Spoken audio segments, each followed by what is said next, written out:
11 matchs en NBA ce soir, un gros programme avant le réveillon du 24 décembre. On va analyser chaque rencontre juste après l'intro.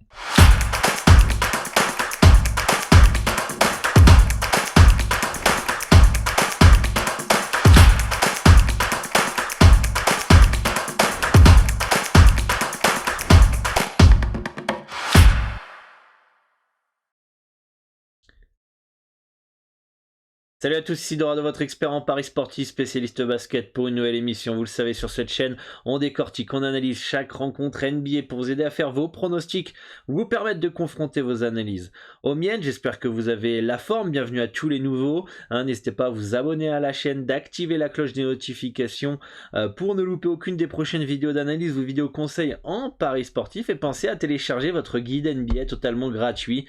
Le lien est dans la description. Vérifiez bien vos spams. Vous avez mon avis sur chaque équipe, les principaux départs, arrivées de chaque équipe que je vous ai concocté. Et en plus, en téléchargeant ce guide, vous participez à une formation NBA totalement gratuite qui va vous permettre de savoir comment j'analyse, comment je détermine un handicap, comment je détermine une value, comment j'analyse les outils, les sites que j'utilise, les erreurs que je peux faire, etc., que j'ai pu faire, les erreurs à éviter. Et j'espère en tout cas que ça va vous aider à progresser dans le betting et vous permettre de générer des bénéfices sur ce championnat complexe et encore plus complexe avec le Covid. Je vous invite aussi à rejoindre le Discord, le lien dans la description. Vous pouvez échanger avec l'ensemble de la communauté et moi-même. On est plus de 4000. Vous avez un salon pour chaque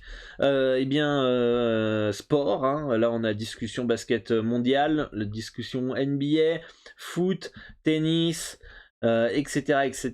Pensez bien à lire les règles. Les règles, on a dès votre arrivée. Et voilà, les amis. Pour cela, rejoignez bien le Discord. Le lien est dans la description.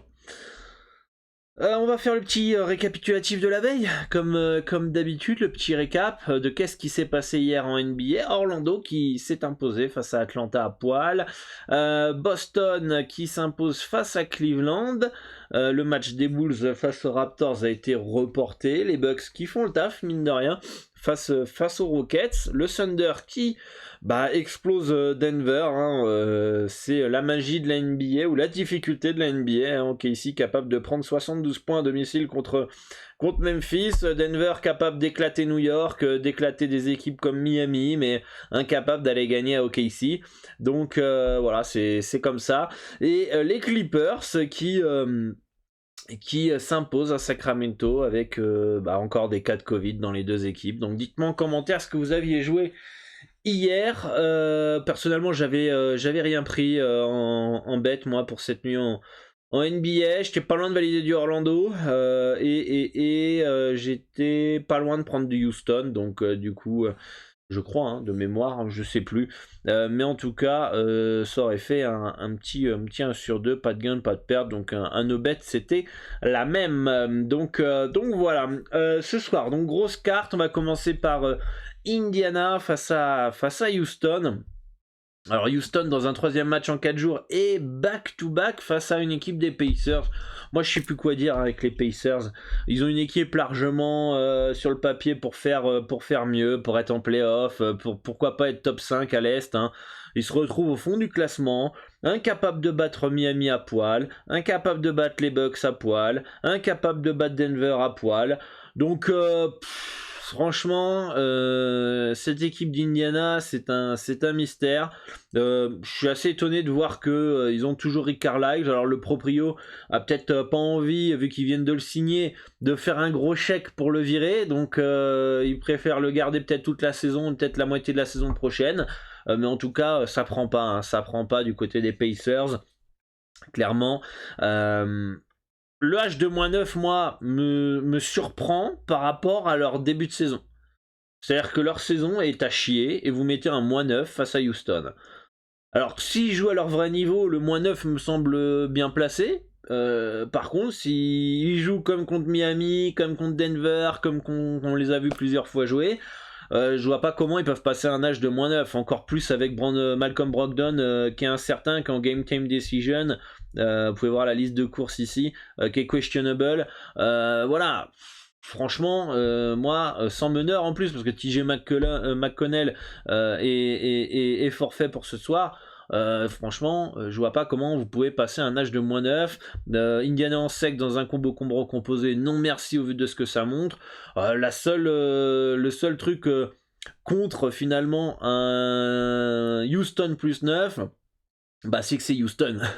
C'est que c'est Houston, c'est une équipe certes qui s'est bien battue, qui a été accrocheur parfois, mais parfois s'est fait éclater, hein. Ça a réussi à accrocher les Knicks, ça a réussi à accrocher les Bucks, mais hier, avec Giannis Antetokounmpo, mais hier ils se font éclater par les comment ça s'appelle par les Bucks sans Giannis Antetokounmpo. Donc et puis voilà, ils se sont fait éclater contre des équipes qui étaient peut-être plus faibles, et ils ont réussi à accrocher des équipes qui étaient peut-être plus fortes. Donc les Rockets, c'est pas du tout l'assurance tout risque. Troisième match en 4 jours back-to-back, potentiellement de la fatigue. Attention aussi à ce soir, potentiellement la tête au réveillon, à Noël, etc. Même si en NBA, vous le savez, les joueurs sont plutôt pros dans leur tête. Ils savent qu'ils doivent jouer à Noël pour certains, donc voilà. On est le 23, on n'est pas encore le 24, donc voilà. Mais en tout cas, ça peut jouer peut-être des joueurs qui sont en mode Noël, peut-être avant l'heure. Mais moi je préfère un petit Houston +9 ce soir. Voilà, Indiana -9, je serais vraiment pas serein. Je serais pas étonné qu'ils le passent parce qu'ils ont le talent pour le faire et ils sont plus forts. Mais au vu de ce que ça monte depuis le début de la saison, Houston +9 me semble pas déconnant si vous souhaitez partir dessus. Le deuxième match, c'est Orlando face aux Pélicans. Orlando qui est en back-to-back. Qui reçoit des Pels. On a hier Wendell Carter Jr. et Terence Ross, non il est où, Cole Anthony qui était forfait. Est-ce qu'ils sont toujours là? Bon, on n'a pas plus d'informations, ils n'étaient pas là hier, je vois pas pourquoi hier ils sont pas là et ce soir ils seraient là, hein. Ça me paraît un peu bizarre, hein. C'est comme si voilà, ils sont en game time decision. Bon, peut-être un jour de repos en plus pour se soigner, je sais pas trop ce qu'ils ont, mais bon, si t'as pas joué hier, pourquoi tu serais en forme pour jouer aujourd'hui? Bon, ça me surprendra toujours des joueurs qui sont mis au repos, enfin qui sont blessés, qui sont censés être absents la veille et que le lendemain ils jouent pas. Enfin, il rejoue du coup. Voilà, si t'as pas joué hier, je vois pas pourquoi tu seras en forme et apte à jouer aujourd'hui, quoi. Ça veut dire que si t'es apte à jouer aujourd'hui, t'étais apte à jouer hier finalement. Donc ça m'étonnerait quand même qu'il soit là, mais on sait jamais. Donc patienter, parce que c'est quand même les deux meilleurs joueurs cette année d'Orlando. Évidemment, s'ils sont là, Orlando a peut-être une petite chance. S'ils sont pas là, je pense que les Pélicans, même si les Pélicans sont aussi des clowns, eh bien peuvent s'imposer. Pour moi, Pélican -6, victoire de 6-10 points. Si Carter c'est Cole Anthony et si Wendell Carter Jr. sont pas là, ça peut se tenter. Encore une fois, c'est les Pels, c'est pas l'assurance tout risque. Ça a plus de talent, évidemment, ça doit gagner ce match-là, mais on l'a vu la dernière fois. Pélican Minnesota, c'est un peu le même combat. Ça a du talent, mais ça perd les matchs qu'ils doivent gagner. La dernière fois, les Wolves, ils ont perdu à Dallas, donc alors que Dallas était à poil. Donc les Pélicans peuvent très bien faire une Wolves, donc je serais pas surpris de ça. Je pense que si Cole Anthony et Wendell Carter Jr. sont là, je pense que Orlando a un coup à jouer. Après, pour moi, s'ils sont là, nos bêtes bien placées. Et s'ils sont pas là, je pense que les Pels peuvent se prendre un -6. Après, attention à me gérer votre mise aussi, hein, parce que c'est pas l'assurance tout risque, hein. Ensuite, on a quoi? Philadelphie face à Atlanta. Il est pas reporté ce match-là. Il est où là? Ah si, il est là, pardon, je l'avais pas vu, c'est le premier. Atlanta back-to-back, qui a perdu à domicile contre Orlando, qui sont sans Capella, sans Gallinari, sans Young, sans Werther. Bon, la liste elle est longue, hein, elle est longue. Voilà, elle est là. Lou Williams, Werther, Capella, Gallinari, Trae Young, Hunter. Voilà quoi, si t'as perdu chez toi hier face à Orlando, qui était privé de ses deux meilleurs joueurs, Carter Jr. et Cole Anthony, bon, même si André Drummond n'est pas là, Maxey n'est pas là, Danny Green n'est pas là, etc. Du moment qu'il y a Joel Embiid du côté des Sixers, Seth Curry, Tobias Harris, je vois pas comment les Hawks peuvent gagner dans cette rencontre. À moins que les Sixers se mettent le masque du clown, hein. Mais voilà, si t'as perdu chez toi contre Orlando, et t'as perdu de combien? On l'a vu dans le récap tout à l'heure. T'as perdu de 6, en ayant gagné le quatrième quart-temps de 3. T'as un âge de -10 et demi.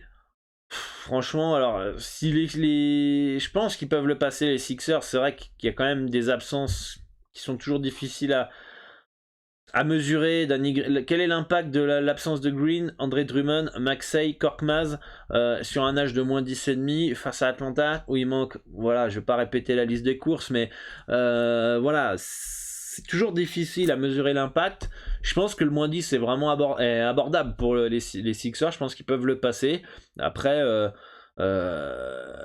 bon, c'est compliqué. Danny Green peut très bien mettre 2, 3, 4 paniers à 3 points. Ça fait tout de suite du 9-12 points pour les Sixers. Et c'est peut-être ce qui peut manquer pour passer un âge comme ça, quoi. Donc, préférence sur le -10,5 quand même, malgré tout, sur les Sixers. Peut-être même un petit première mi-temps là. Un petit Philadelphie première mi-temps à 321 dans un combo recomposé, ça peut être une bonne solution. Potentiellement à -6,5, -6 à la mi-temps aussi, en espérant que les Sixers fassent un gros début et derrière gèrent, parce que si, c'est ça le problème d'un gros H comme ça, c'est que ils peuvent très bien mener de 15 points, relâchement, et puis hop, t'es baisé. Donc c'est toujours un peu problématique. Et les absences fait que ça devient de plus en plus dur à jauger en fait le mesurer l'impact en fait de tel ou tel joueur. Alors quand il y a que Embiid par exemple qui est pas là, ou que Trae Young qui est pas là, on peut mesurer plus ou moins l'impact. Quand il y a voilà les joueurs, ça devient plus compliqué. Donc c'est pas une période simple pour parier de toute façon dans tous les sports, mais encore moins en NBA en ce moment avec toutes les absences. Miami qui reçoit Détroit. Alors Miami qui vient de faire une prestation XXL face à Indiana. Si t'es capable de mettre une branlée à Indiana, que voilà, tu peux mettre une branlée à Détroit. Et encore une fois, Miami, tant qu'il n'y a pas Butler, tant qu'il n'y a pas Adebayo, ça va être une équipe qui va dépendre uniquement de l'adresse à 3 points avec Duncan Robinson et comment il s'appelle, Tyler Hero. C'est principalement ça, cette équipe de Miami depuis qu'il... J'aimerais bien, j'ai pas été voir les stats, mais j'aimerais bien voir le pourcentage de tirs à 3 points, mais à mon avis ça a dû augmenter. Parce que finalement on l'a vu, à chaque fois qu'ils ont gagné, c'est quand Tyler Hero et Duncan Robinson étaient chauds. Quand ils étaient pas chauds, ils se sont fait éclater, comme contre Denver, comme contre Cleveland, etc. etc. Donc voilà, faut vraiment que Miami soit à droit. Détroit, c'est une équipe de merde, faut l'avouer, faut le dire. Olynyk et Grant qui sont peut-être pas les deux meilleurs joueurs, mais qui sont le Grant est le meilleur joueur de l'équipe. Olynyk est un très bon joueur et très important. En plus, je crois qu'il y a Cunningham qui est passé en protocole sanitaire aussi. On va aller vérifier ça. Cunningham, Frank Jackson. Voilà, ça fait du monde quand même du côté de Détroit. Deux équipes hyper décimées. Est-ce que je serais serein avec un Miami -11 ? J'allume un cierge pour que Duncan Robinson et Tyler Hero soient en feu à 3 points, quoi. Ce qui est probable, mais bon. Si ton bet dépend de l'adresse que tu maîtrises pas, ça paraît compliqué. Détroit, +11, ils peuvent très bien rester dans le match si Miami met pas à 3 points, mais ça me paraît compliqué toutes les absences. Donc pour moi, c'est un bon no bet ce match-là aussi. Préférence Miami quand même, malgré tout, qui, si l'adresse est là, peuvent passer le -11, mais voilà, bof, pas plus fan que ça. New York qui reçoit les Washington Wizards. Wizards qui avait fait un très beau début de saison, qui est là en train de patauger un petit peu. Les Knicks qui sont décevants cette année, mais qui ont l'impression qu'ils sont en train de se réveiller. C'est pas anodin le réveil. Kemba Walker et Evan Fournier jouent à leur niveau. À partir de ce moment-là, c'était deux meilleurs recrues de l'été. Ils commencent à jouer, parce que j'étais assez surpris ces derniers temps de voir que Kemba Walker, déjà été mis de côté, donc bizarre la gestion de Kemba Walker, on en a déjà parlé dans cette émission, mais j'étais assez surpris de voir en fait finalement, je m'attendais à ce que Fournier et Kemba Walker aient un ranking et des stats bien meilleurs que ce qui est en réalité finalement. Ils ont à peine 8 de ranking. Je crois qu'RJ Barrett a fait plus de ranking. Je crois que Topin fait autant de ranking qu'eux. C'est-à-dire que le ranking, c'est une stat qui permet de mesurer, il est pas parfait, mais qui permet de mesurer l'impact qu'a un joueur au global, pas uniquement au niveau des points, mais au rebond, à la passe. S'il perd beaucoup de balles perdues, ça va les pénaliser. Ça te fait une note moyenne à la fin, qu'on appelle le ranking, l'évaluation en français. Et Evan Fournier et Kemba Walker sont en dessous, ne répondent pas finalement autant aux attentes. Moi, je m'attendais à ce que Kemba et Evan Fournier soient au même niveau qu'un Julius Randle. Et finalement, ça ne l'est pas du tout. Donc en fait, ce sont des bons joueurs qui viennent d'arriver, qui s'ajoutent à d'autres bons joueurs. Derrick Rose a des meilleurs rankings que, comment il s'appelle, Fournier et Kemba, et d'ailleurs il est blessé pour 6 semaines, je crois, 8 semaines. Bon, il y a réveil de Fournier et de Kemba Walker. Qu'est-ce qui se passe? Tout de suite, New York se remet à gagner, ce qui n'est pas étonnant. Donc c'est vraiment les deux joueurs qui feront la bascule pour les Knicks. Si les deux sont bons, je pense que les Knicks peuvent gagner la majorité des rencontres. Bon, peut-être pas contre tout le monde, mais seront vraiment plus proches de la victoire qu'autre chose. Quand ils éclatent les Sixers, Fournier et Kemba sont chauds. Quand ils éclatent, quand ils battent Boston, le premier match de la soirée, NBA, Fournier et Kemba sont chauds, surtout Fournier. Ils gagnent après prolongation, c'est limite un miracle que Boston ait en prolongation d'ailleurs. Donc Fournier et Kemba sont la bascule. En face, Dinwiddie, Bill. Allez, potentiellement Harrell qui peut casser les couilles dans la raquette. Mais en ce moment, Dinwiddie a pas l'air très bien. Harrell est moins dominant dans la raquette. Voilà. Moi, j'en conclus que New York a quand même plus de profondeur, plus d'armes, malgré l'absence de, comment il s'appelle, Derrick Rose, de Topin. Y a qui d'autre aussi qui est pas là? Barrett revient ce soir, donc ça c'est plutôt cool pour New York. Noël, il est pas là, mais putain, les rares fois où je l'ai vu jouer, j'ai l'impression qu'il fait exprès il fait que de la merde. Bref, Quickley qui est une absence de taille. Bon, Knox il sert à rien. Et du côté de Washington, KCP qui est pas là, qui peut apporter. La présence ou non d'Hachimura, faudra le réintégrer. Il a pas beaucoup joué cette année. Moi, je suis assez surpris de voir New York outsider ce soir à domicile. Le pire, c'est qu'il l'était encore plus. Et moi, j'ai pas halluciné. J'ai halluciné. Enfin, j'ai un peu fumé quand je suis arrivé ce matin sur mon bookmaker et que j'étais là pour comparer mes analyses avec les cuts, etc. Et puis, moi, j'avais mis que New York était à moins 2,5. J'ai cru voir que New York était à moins 2,5 en opening sur le book. En H, je me dis, bon, moins 2,5, ça me surprend pas, ça me choque pas. Le jeu favori chez eux, why not? Et puis en fait, je me remets sur mon book à re-regarder les cotes, peut-être 30 ou 40 minutes après. Et puis là, je me rends compte que New York est outsider. Je dis, New York est outsider, il y a une info que j'ai loupée. Donc le temps que j'aille voir s'il y avait une info, je savais qu'il y avait Derrick Rose qui était pas là. Et je voyais rien. Et quand je reviens sur mon book, le match avait disparu et la cote de New York après baisse. Et je me suis dit, merde, putain, il y avait value. Il y avait value sur les Knicks qui avaient un âge de plus 3 autour de 2. Je dis quand même, là, c'est un poil abusé. Regardez le plus 3, combien il vaut aujourd'hui. Il vaut un 68. Il était autour de 2 tout à l'heure. Donc, forcément, là, ça montre qu'il y avait forcément une value sur ce moment-là. J'ai pas été assez réactif. Mais en même temps, là, on a un match 50-50. Léger avantage à Washington, a priori, selon les books. Je suis pas trop d'accord avec ça. Pour moi, les Knicks on inverse les cotes, ça me surprend absolument pas. Voire même on met New York à 1,80, je suis pas surpris. Comme je vous l'ai dit, moi j'ai cru voir que New York était à moins 2,5. C'est-à-dire qu'à moins 2,5, un handicap pour New York autour d'un 95, ça m'aurait pas surpris. Donc pour moi, la value, elle est sur les Knicks. C'est mon avis. Je pense que la majorité du temps, ils vont gagner chez eux. Donc voilà, préférence New York pour ce soir. Un match qui m'intéresse aussi fortement, mais qu'il faut que j'attende les informations, c'est les Bucks. Les Bucks face aux Mavericks de Dallas. Dallas, voilà, liste de courses, Dallas. Ah, ok, ça fait l'exploit contre Minnesota, mais parce que vous savez très bien que c'est les louveteaux, hein, c'est pas les loups. Hein. Treberg pas là, Tim Hardaway pas là, Kleber pas là, Nilikina, Bullock, Porzingis, qu'est-ce qu'il nous dit là, hein. Bon, il va pas jouer contre comment il s'appelle, les Wolves, ça on le savait.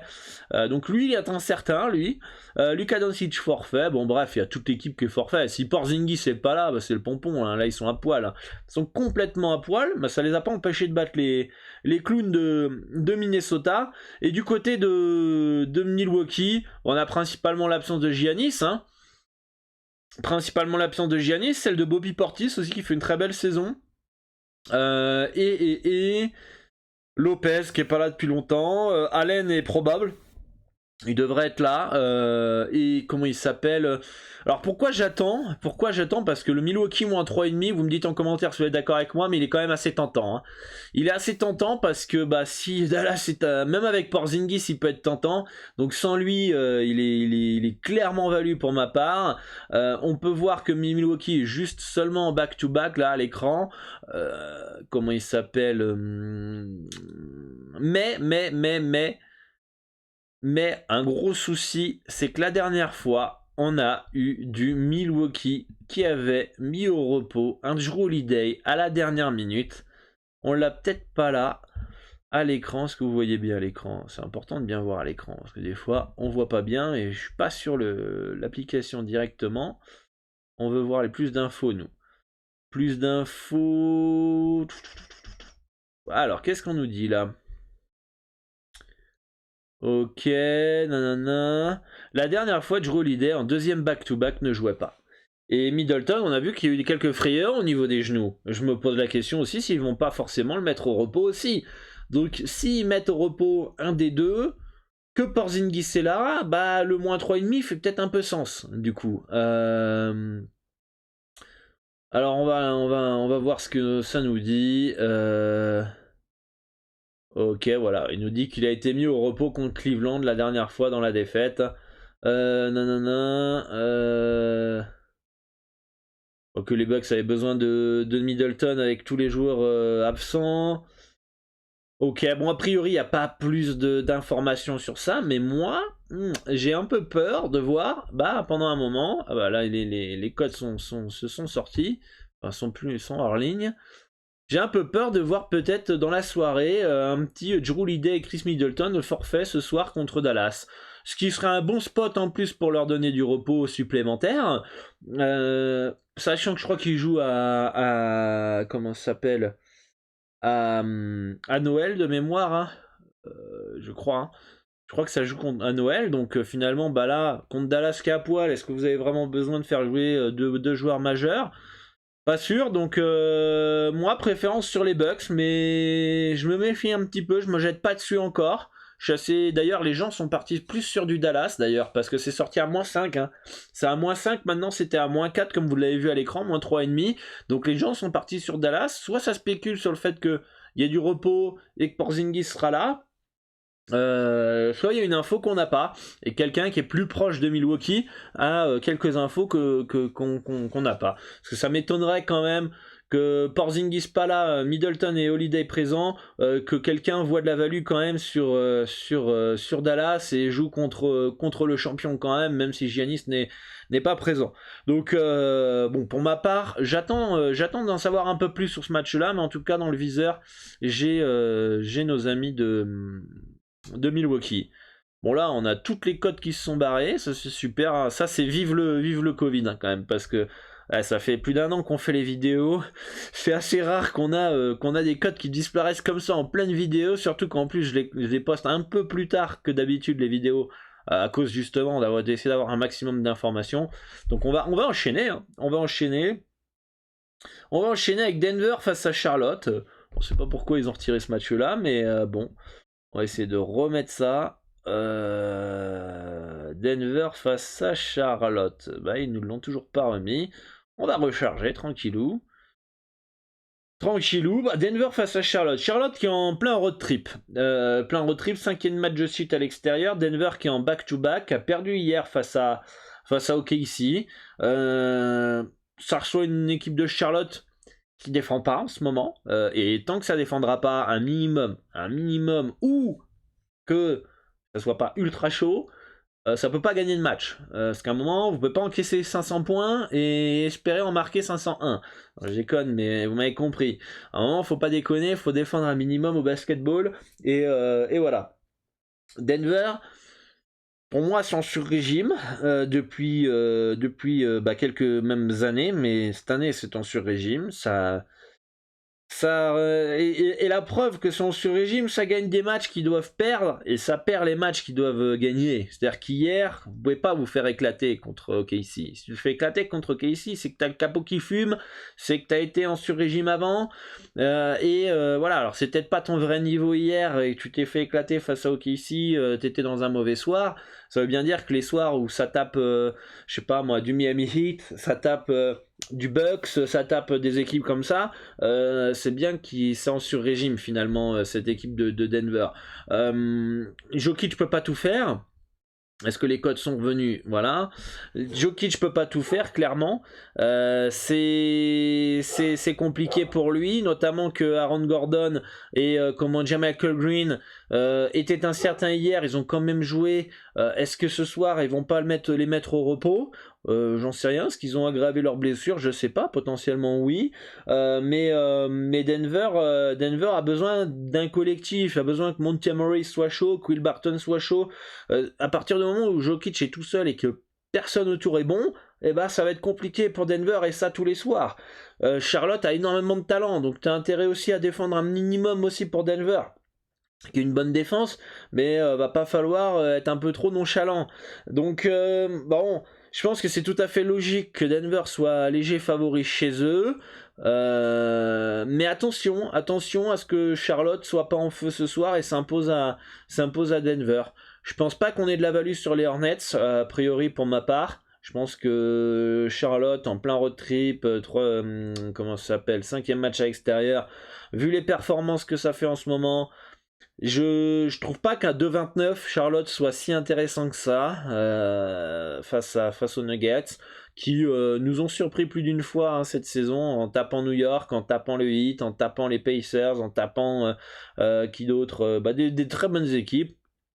Donc pour moi c'est très bien placé. Je vois pas de value dans cette rencontre.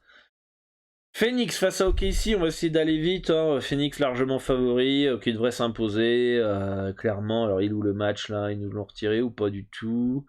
On va recharger les cotes. Voilà, c'est là. Qui part largement favori, comme vous pouvez le voir, à 0,7 la cote, moins 15 en H. Bon, pour moi c'est tout à fait logique, hein. La plupart du temps, les Suns vont gagner entre 10 et 20 points d'écart face au Thunder. Je pense que c'est très bien placé. Je vois pas de value dans cette rencontre, ni pour Phoenix, ni pour OKC. Donc pour moi, c'est un beau no bet. Ensuite, on a un beau match. On a les Warriors qui reçoivent les Memphis Grizzlies. Les Grizzlies qui avaient surpris Golden State en début de saison en s'imposant là-bas, avec une grosse deuxième mi-temps, puisque les Warriors menaient de 20 points à un moment dans le match. C'est dans une période où les Warriors menaient de 20 points et ils se faisaient remonter et perdaient. Je crois qu'ils avaient fait la même contre les Clippers, si je me trompe pas. Aujourd'hui, il y a eu pas mal de choses qui se sont passées. Les Warriors dominent la NBA, portés par un énorme Stephen Curry. Par contre, on a deux absences potentiellement de taille, c'est même pas potentiellement. Je crois qu'il y a seul Poole qui est potentiellement, peut-être va sortir du Covid protocol, mais c'est même pas sûr. Alors les Warriors, ils sont où? Hop, Golden State. Je sais plus si c'est les Warriors à chaque fois ou c'est Golden State. Donc Wiggins qui va être sortir de la quarantaine le 29 décembre, donc il y a le temps. Poole est rentré en medical protocol le 16 décembre et il est en day-to-day, donc potentiellement il devrait sortir dans pas longtemps. On va vérifier ça. Ne va pas jouer contre les Celtics. Non. Voilà, donc on va voir s'il va être présent ou pas. C'est un joueur qui apporte beaucoup en scoring, apporte beaucoup d'énergie, donc ça va être important de connaître sa présence ou non face à Memphis. Avec les absences potentiellement de Iguodala, Wiggins qui est forfait, Poole, Wiseman, Klay Thompson, va falloir que Curry soit quand même costaud. Va falloir qu'il soit costaud, que Green aussi soit costaud défensivement. Je m'attends pas à une partie de plaisir quand même pour les Warriors ce soir à domicile malgré tout, hein, parce qu'il y a les absences. Tout simplement. Du côté de Memphis, ils ont retrouvé Ja Morant. Ja Morant, ça c'est une bonne nouvelle. On a vu que les Grizzlies, ça jouait bien collectivement. Donc c'est pour ça que j'estime que ça va pas être simple pour Golden State ce soir. Il suffit que Curry soit pas assez chaud, soit il soit trop esselé, et Memphis aura des chances. Donc bon, pour moi, il n'y a aucune value dans cette rencontre, c'est bien placé. Un moins 5,5, moins 6 pour les Warriors me semble très bien jaugé. Un match qui peut peut-être partir dans tous les sens. C'est vraiment dommage que les Warriors soient pas au complet, parce que ça aurait donné une vision un peu plus claire à cette rencontre. Là, ça dépend pas mal de paramètres imprévisibles, notamment l'adresse à 3 points des Warriors. Et pour ma part, je pense qu'un moins 5,5 aurait été intéressant si au moins Poole avait été là avec Wiggins. Mais là, dans ces conditions, je me méfie de ces Grizzlies qui sont très très surprenants cette année. Je les vois pas forcément gagner 2 fois de suite là-bas. Donc c'est ça qui m'empêche de me dire Memphis, ça semble intéressant. Pour moi c'est bien placé. Petit moins 5,5 Warriors. Je vois pas forcément de value, ni sur le plus 5,5. Je pense que ça peut vite exploser si Curry est trop chaud à 3 points. Donc voilà pour ce match-là. Donc un petit no-bet. Et enfin, le dernier match de la soirée, c'est les Lakers qui reçoivent les Spurs de San Antonio. Les Lakers privés d'Anthony Davis. On va aller voir la liste des courses. Hop, qui est là. Lakers. Voilà. LeBron James qui est probable. Bazemore, Davis, Reeves, Monk, Bradley, Nunn qui sont pas là. Du côté des Spurs, Zach Collins c'est seulement est pas là. D'ailleurs il va faire du bien je pense quand il va revenir. C'est un joueur très intelligent qui apporte beaucoup. Il est souvent blessé par contre, c'est vraiment dommage parce qu'à Portland il était très très précieux. Il avait apporté de très bonnes minutes.